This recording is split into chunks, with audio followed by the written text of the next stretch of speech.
Hello, welcome to the Dozing Off podcast.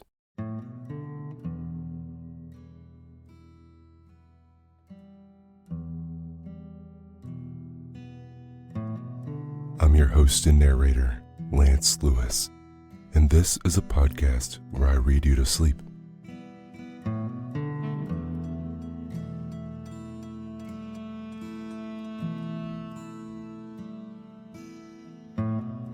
I narrate short stories and classic literature in this deep and relaxing tone to allow you to put your overactive mind at ease and doze off.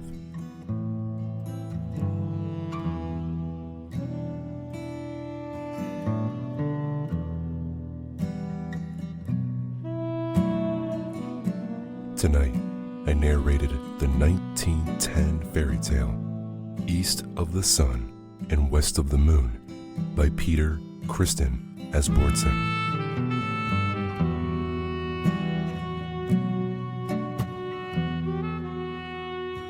As always, if you're here listening, whether it's your first time listening to Dozing Off or you're an avid listener, I appreciate you so much for being a part of this community.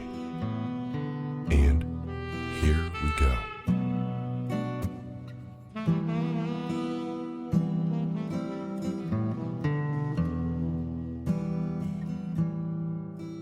East of the Sun and West of the Moon.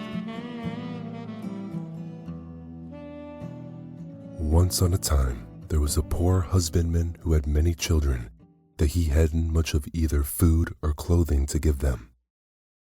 Pretty children they all were, but the prettiest was the youngest daughter, who was so lovely there was no end to her loveliness. So one day, 'twas on a Thursday evening late at the fall of the year. The weather was so wild and rough outside, and it was so cruelly dark, and rain fell and wind blew, till the walls of the cottage shook again. There they all sat around the fire, busy with this thing and that. But just then, all at once, something gave 3 taps on the window pane. Then the father went out to see what was the matter, and when he got out the doors, what should he see but a great big white bear? "Good evening to you," said the white bear. "The same to you," said the man. "Will you give me your youngest daughter? If you will, I'll make you as rich as you are now poor," said the bear. Well, the man would not be at all sorry to be so rich, but still he thought he must have a bit of talk with his daughter first. So he went in and told them how there was a great white bear waiting outside, who had given his word to make them rich if he could only have the youngest daughter. The lassie said no outright. Nothing could get her to say anything else, so the man went out and settled it with the white bear that he should come again next Thursday evening and get an answer. Meantime, he talked his daughter over and kept on telling her of all the riches they would get and how well off she would be herself. And so at last she thought better of it and washed and mended her rags, made herself as smart as she could, and was ready to start. I can't say her packing gave her much trouble. Next Thursday evening came, and the white bear to fetch her, and she got upon his back with her bundle, and off they went. So, when they had gone a bit of the way, the white bear said, "Are you afraid?" No, she wasn't. "Well, mind and hold tight by my shaggy coat, and then there's nothing to fear," said the bear. So she rode a long, long way, till they came to a great steep hill.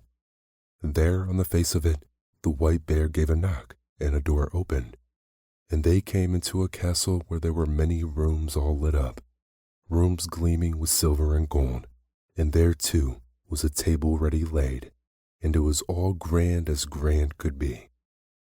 Then the white bear gave her a silver bell, and when she wanted anything, she was only to ring it, and she would get it at once.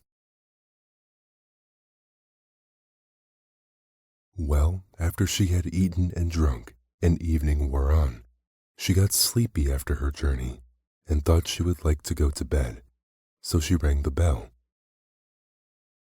and she had scarce taken hold of it before she came into a chamber where there was a bed made, as fair and white as anyone could wish to sleep in, with silken pillows and curtains and gold fringe. All that was in the room was gold or silver, but when she had gone to bed and put out the light, a man came and laid himself alongside her. That was the white bear, who threw off his beast shape at night, and she never saw him, for he always came after she had put out the light, and before the day dawned he was up and off again. So things went on happily for a while, but at last she began to get silent and sorrowful, for there she went about all day alone, and she longed to go home to see her father and mother and brothers and sisters. So one day, when the white bear asked what it was she lacked, she said it was so dull and lonely there, and how she longed to go home to see her father and mother and brothers and sisters, and that was why she was so sad and sorrowful, because she couldn't get to them. "Well, well," said the bear, "perhaps there's a cure for all this, but you must promise me one thing, not to talk alone with your mother, but only when the rest are by to hear, for she'll take you by the hand and try to lead you into a room alone to talk. But you must mind and not do that, else you'll bring back bad luck on both of us." So one Saturday, the white bear came and said now they could set off to see her father and mother. Well, off they started. She was sitting on his back, and they went far and long. At last they came to a grand house, and there her brothers and sisters were running about out of doors at play, and everything was so pretty, 'twas a joy to see. "This is where your father and mother live now," said the white bear, "but don't forget what I told you, else you'll make us both unlucky." No, bless her, she'd not forget. And when she had reached the house, the white bear turned right about and left her. Then when she went in to see her father and mother, there was such joy, there was no end of it. None of them thought they could thank her enough for all she had done for them. Now they had everything they wished, as good could be, and they all wanted to know how she got on and where she lived. Well, she said it was very good to live where she did. She had all she wished. What she said beside I don't know, but I don't think any of them had the right end of the stick, or that they got much out of her.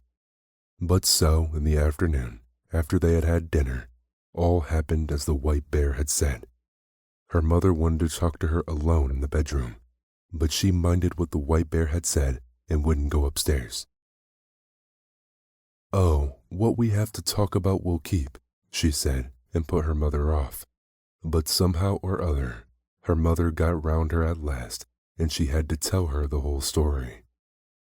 So she said how every night when she had gone to bed, a man came and lay down beside her as soon as she had put out the light, and how she never saw him, because he was always up and away before the morning dawned, and how she went about woeful and sorrowing, for she thought she would like to see him, and how all day long she walked about there alone, and how dull and dreary and lonesome it was.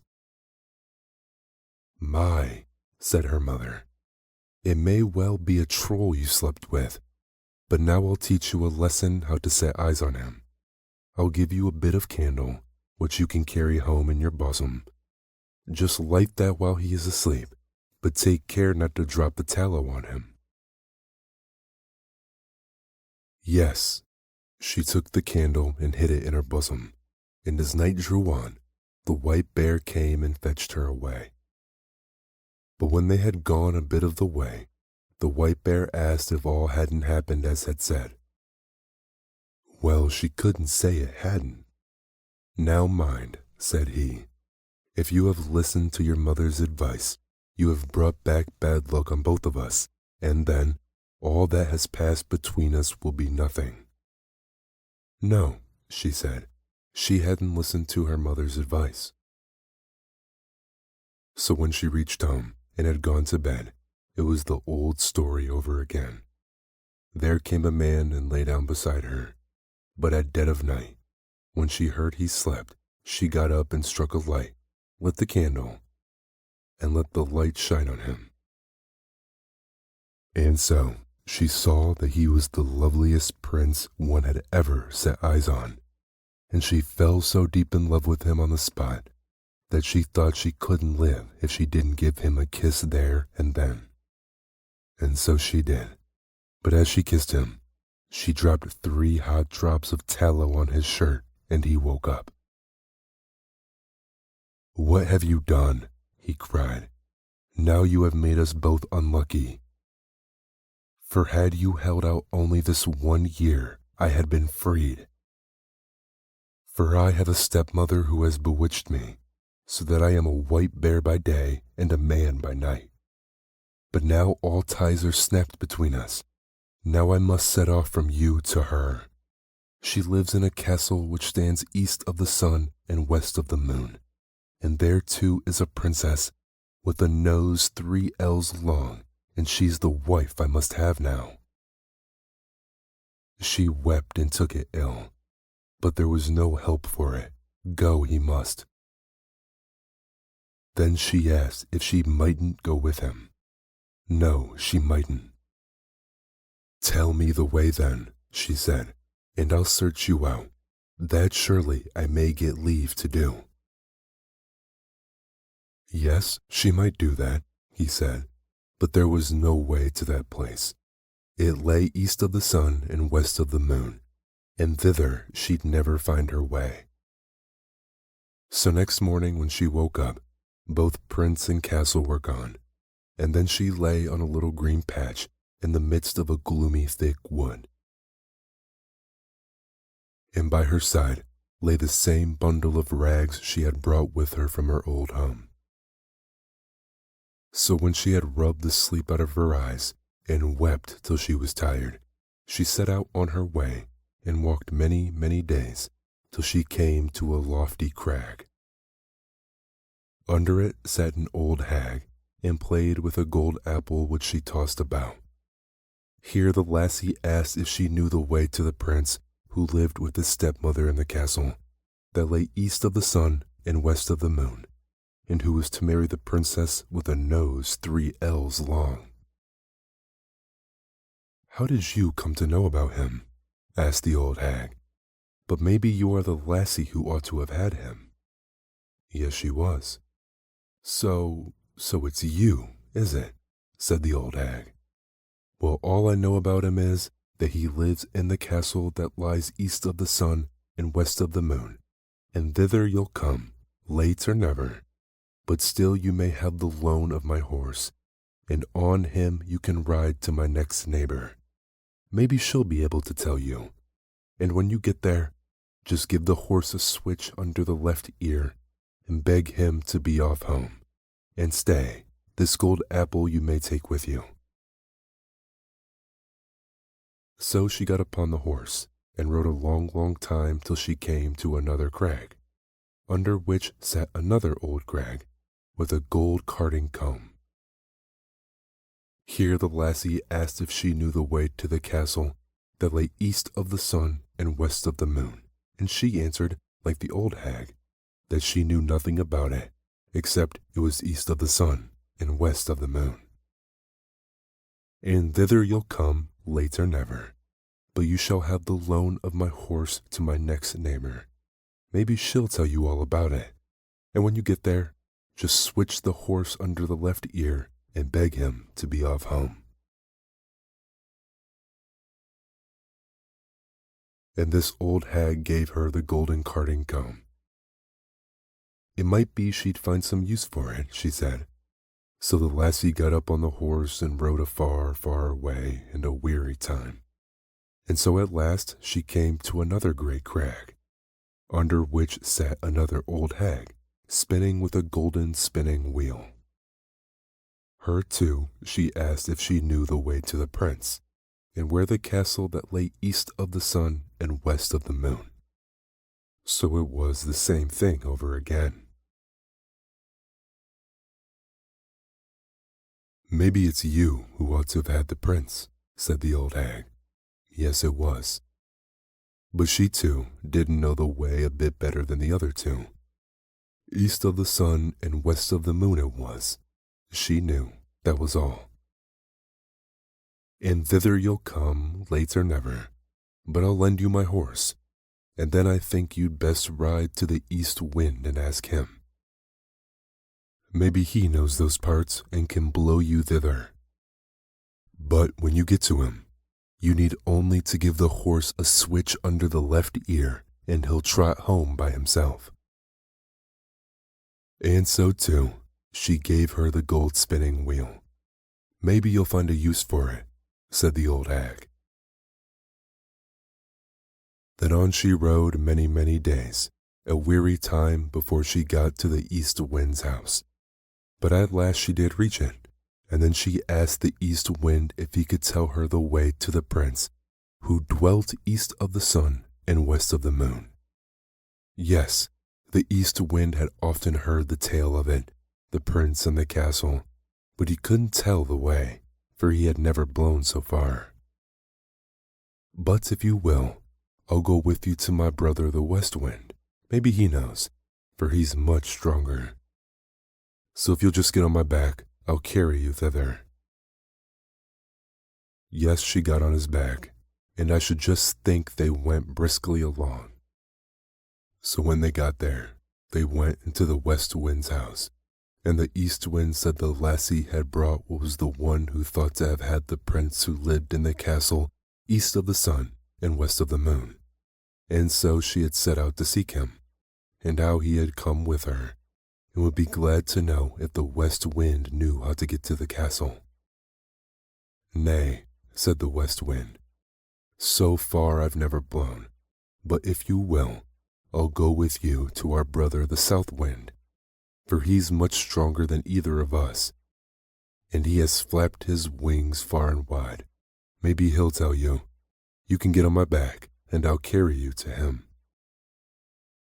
Yes, she got on his back, and so they traveled to the south wind, and weren't so very long on the way, I should think. When they got there, the west wind asked him if he could tell her the way to the castle that lay east of the sun and west of the moon, for it was she who had ought to have had the prince who lived there. You don't say so. That's she, is it? Said the south wind. Well, I have blustered about in most places in my time, but so far I have never blown. But if you will, I'll take you to my brother the north wind. He is the oldest and strongest of the whole lot of us, and if he don't know where it is, you'll never find anyone in the world to tell you. You can get on my back, and I'll carry you thither. Yes, she got on his back, and away he went from his house at a fine rate. And this time, too, she wasn't long on her way. So when they got to the north wind's house, he was so wild and cross, cold puffs came from him a long way off. Bless you both, what do you want? He roared out to them ever so far off, so that it struck them with an icy shiver. Well, said the south wind, you needn't be so foul-mouthed, for here I am, your brother, the south wind, and here is the lassie who ought to have had the prince who dwells in the castle that lies east of the sun and west of the moon. And now she wants to ask you if you ever were there, and can tell her the way, for she would be so glad to find him again. Yes, I know well enough where it is, said the north wind. Once in my life I blew an aspen leaf thither, but I was so tired I couldn't blow a puff for ever so many days after. But if you really wish to go thither, and aren't afraid to come along with me, I'll take you on my back and see if I can blow you thither. Yes, with all her heart, she must and would get thither if it were possible in any way. And as for fear, however madly he went, she wouldn't be at all afraid. Very well then, said the north wind, but you must sleep here tonight, for we must have the whole day before us, if we're to get thither at all. Early next morning, The north wind woke her, and puffed himself up, and blew himself out, and made himself so stout and big, 'twas gruesome to look at him. And so off they went high through the air as if they would never stop till they got to the world's end. Down here below there was such a storm. It was threw down long tracts of wood and many houses, and when it swept over the great sea, ships foundered by hundreds. So they tore on and on. No one can believe how far they went. All the while they still went over the sea, and the north wind got more and more weary, and so out of breath he could scarce bring out a puff, and his wings drooped and drooped, till at last he sunk so low that the crests of the waves dashed over his heels. "Are you afraid?" said the north wind. No, she wasn't. But they weren't very far from land, and the north wind had still so much strength left in him that he managed to throw her up on the shore under the windows of the castle, which lay east of the sun and west of the moon. But then he was so weak and worn out, he had to stay there and rest many days before he could get home again. Next morning, the lassie sat down under the castle window and began to play with the gold apple, and the first person she saw was the long nose who was to have the prince. "What do you want for your gold apple, you lassie?" said the long nose, and threw up the window. "It's not for sale, for gold or money," said the lassie. "If it's not for sale, for gold or money, what is it that you will sell it for?" "You may name your own price," said the princess. "Well, if I may get to the prince who lives here, and be with him tonight, you shall have it," said the lassie whom the north wind had brought. Yes, she might. That could be done. So the princess got the gold apple, but when the lassie came up to the prince's bedroom at night, he was fast asleep.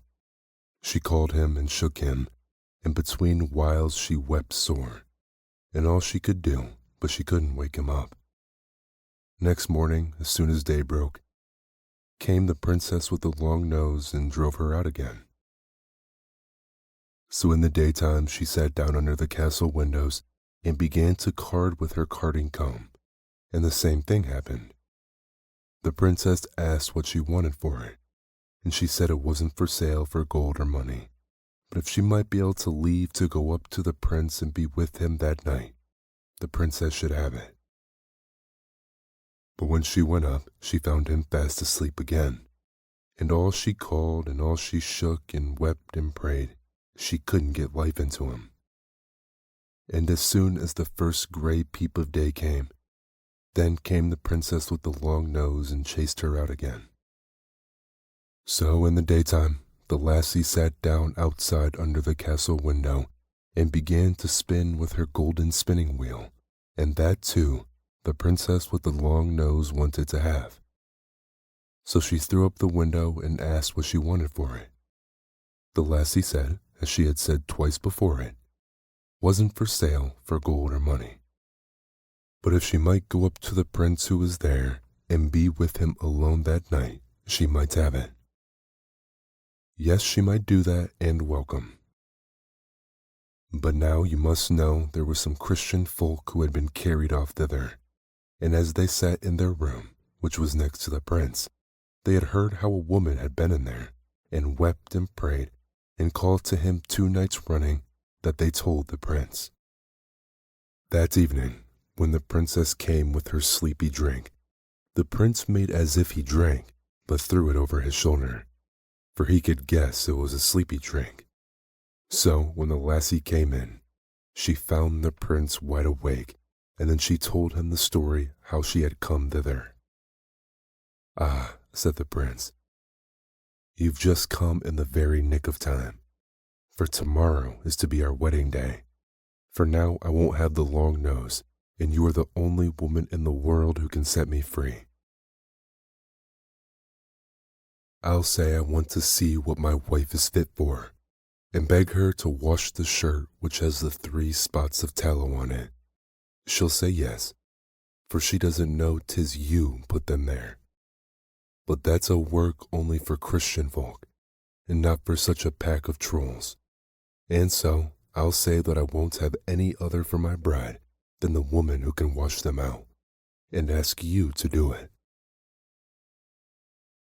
So there was a great joy and love between them all that night. But next day, when the wedding was to be, the prince said, "First of all, I'd like to see what my bride is fit for." "Yes," said the stepmother, with all her heart. "Well," said the prince, "I've got a fine shirt which I'd like for my wedding shirt, but somehow or other it has got 3 spots of tallow on it, which I must have washed out, and I have sworn never to take any other bride than the woman who's able to do that. If she can't, she's not worth having." Well, that was no great thing, they said, so they agreed. And she, with the long nose, began to wash away as hard as she could, but the more she scrubbed and scrubbed, the bigger the spots grew. "Ah," said the old hag, her mother, "you can't wash, let me try." But she hadn't long taken the shirt in hand before it got far worse than ever, and with all her rubbing and wringing and scrubbing, the spots grew bigger and blacker, and darker and uglier was the shirt. Then all the other trolls began to wash, but the longer it lasted, the blacker and uglier the shirt grew, till at last it was black all over, as if it had been up the chimney. "Ah," said the prince, "you're none of your worth, you straw. You can't wash. Why, there outside sits a beggar lassie. I'll be bound she knows how to wash better than the whole lot of you. Come in, lassie," he shouted.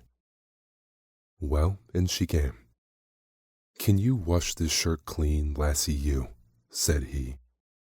"I don't know," she said, "but I think I can." And almost before she had taken it and dipped it in the water, it was as white as driven snow, and whiter still. "Yes, you are the lassie for me," said the prince.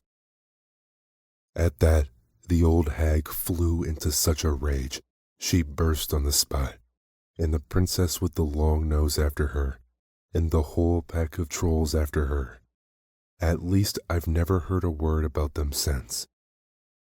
As for the prince and princess, they set free all the poor Christian folk who had been carried off and shut up there, and they took with them all the silver and gold, and flitted away as far as they could from the castle that lay east of the sun and west of the moon.